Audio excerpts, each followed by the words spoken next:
এখন প্রায় বিকেল 4:30-র মতো। শুয়েই ছিলাম, তার মধ্যে আয়ুষের বাবা হঠাৎ করে বলল, তাড়াতাড়ি মোবাইলটা নিয়ে আমার পেছন পেছন চলে আসো, যাবো একটু বাইরে। তারপর আমিও পেছন পেছন ছুটলাম। এত স্পিডে উনি আগে চলে গেছেন, দেখতেই পাচ্ছ, যেহেতু আমি ওনার নাগানি পাচ্ছি না।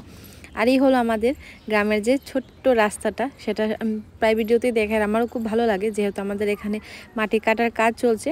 তো সেই জন্য দেখতে পাচ্ছ রাস্তাঘাটের অবস্থা কী অবস্থা হয়ে আছে। আর তারপরে আকাশের মধ্যে মেঘগুলো দেখে মনে হচ্ছে এখন মনে হয় ভেঙে আমার মাথাতেই পড়ে যাবে, এত সুন্দর মেঘগুলো জমে আছে, দেখতে পাচ্ছ। আর একটা কথা, আমি যে যাচ্ছি কিন্তু সেটা আমিও নিজেও জানি না কোথায় যাচ্ছি বা কিসের জন্য যাচ্ছি। আমাকে শুধু বললো ভিডিওটা যেন বন্ধ না হয়, ভিডিওটা যেন অন থাকে।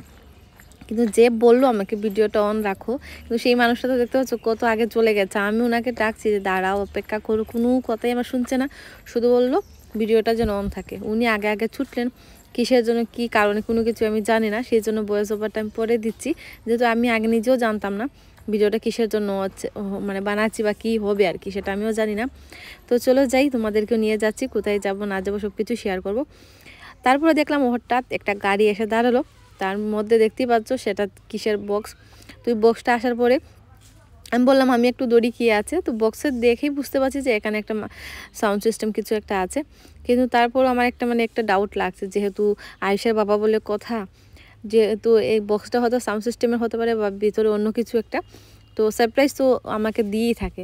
আমি বারবার বলছিলাম যে দাঁড়াও দেখি কি আছে, গড়ে গিয়ে না হয় পরে দেখবো, আমাকে বকছে এখানে, যেখানে কিছু বলো না, আমি নিতে পারছি না, প্রচুর ভার, আর তার মধ্যে তুমি ভিডিও করছো মুখের সামনে, তোমাকে বললাম পেছন সাইড থেকে ভিডিও করো, আমি বললাম না, নিয়ে যখন এসেইছো তো ভালো করে ভিডিওটা করবো। তো আমাকেও দেখতে পাচ্ছ নাইটির উপরে শাড়ি পরে আমিও চলে আসলাম। আমিও হাসছি পাগলের মতো যে বক্সে কী আছে বলে। আর এত উৎসাহ মানে সহিতে যে বক্সটা নিয়ে যাচ্ছে মাথাত করে, লোকে জিজ্ঞেস করেছিল কিসের বক্স, তো বললো যে টাকা রাখার বক্স। তো টাকা রাখবার জায়গা হচ্ছে না, তো সেই জন্য একটা বক্স অর্ডার দিলাম আর কি, যে বাস্ক আর কি, বললো যে টাকা রাখার বাস্ক। তো যাই হোক চলো ঘরে যাই, দেখি কী আছে সেটা, আমিও মানে কি উৎসাহ বসে আছি দেখবো। তো এই যে খোলার পরে দেখতে পাচ্ছি একটা সাউন্ড সিস্টেম।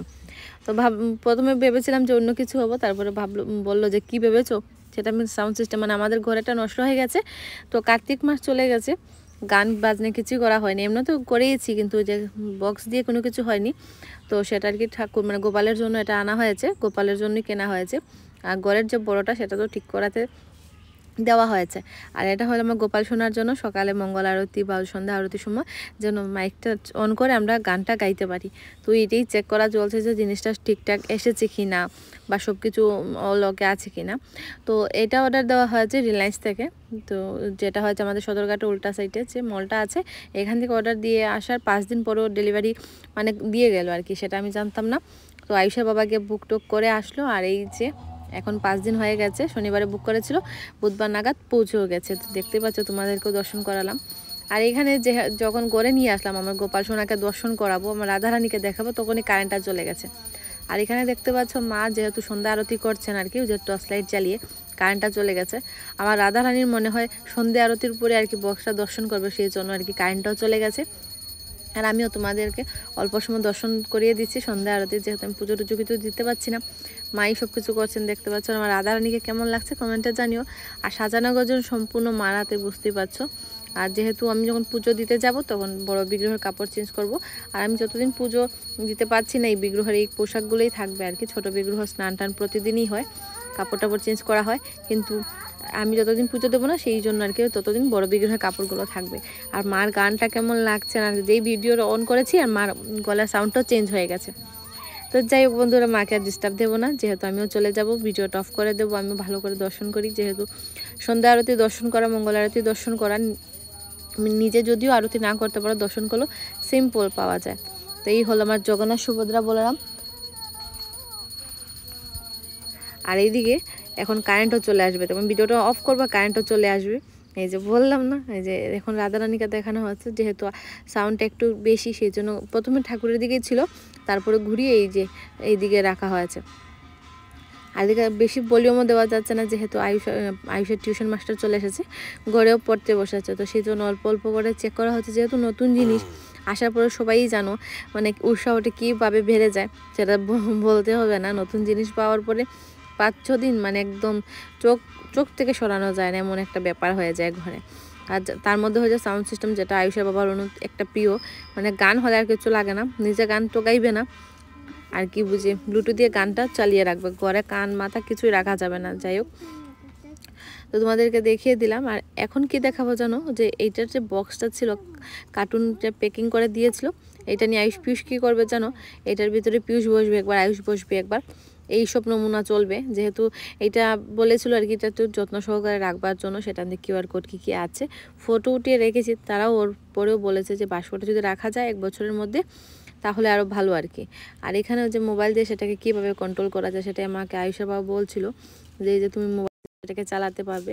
আমি ভাবলাম এত সবের বেজাল করার কোনো দরকার নেই, আমার মোবাইলে যা আছে ইউটিউব দিয়ে আমি ব্লুটুথ দিয়ে চালিয়ে নেবো, এইসব আমাকে না দেখালেও চলবে, এইসব আমার প্রয়োজনও নেই আর আমি পারবও না।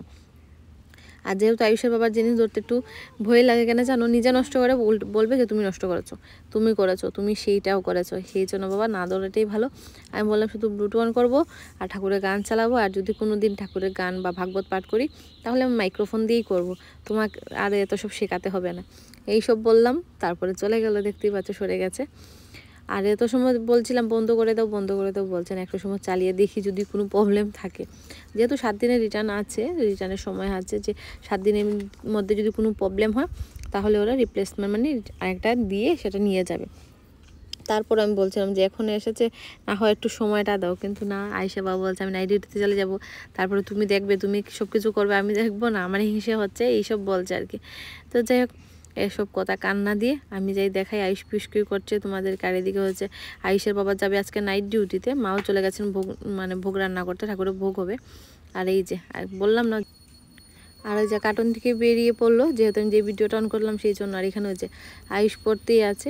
আর এখানে একটু সময় ভিডিওটা করলাম, কারণটা কি জন্য, আমাকে বললো যে ভিডিওটা করে রেখো, যদি কোনো প্রবলেম হয় যে বেজ নাকি সেটা আমি তো বুঝি না বাবা, তো এটার জন্য ভিডিওটা করলাম। আর সেটাও এটা হয়ে গেছে। তো যাই হোক, আর এখানে কি হয়েছে জানো, যে অন করার পরে আমি যখন উপরে রেখেছিলাম, তারপরে দেখছি আমি আর্থিং করছে, তো আমি টেস্টাতে চেক করছি, যেহেতু আমি পরে অন করলে নাকি আমি শর্টকাবো। আর দেখতে পাচ্ছি সেটাতে কারেন্ট দেখাচ্ছে। আয়ুষা বাবা বলছে সেটা কিছু না, এটা কিছু হবে না, সেটা আর্থিংয়ের প্রবলেমের জন্য দেখাচ্ছে। আমি বললাম না বাবা, যদি আমি শর্ট খেয়ে যাই, যে প্রচুর কারেন্ট দেখাচ্ছে, সেই জন্য আমি আর ধরলাম না বাবা।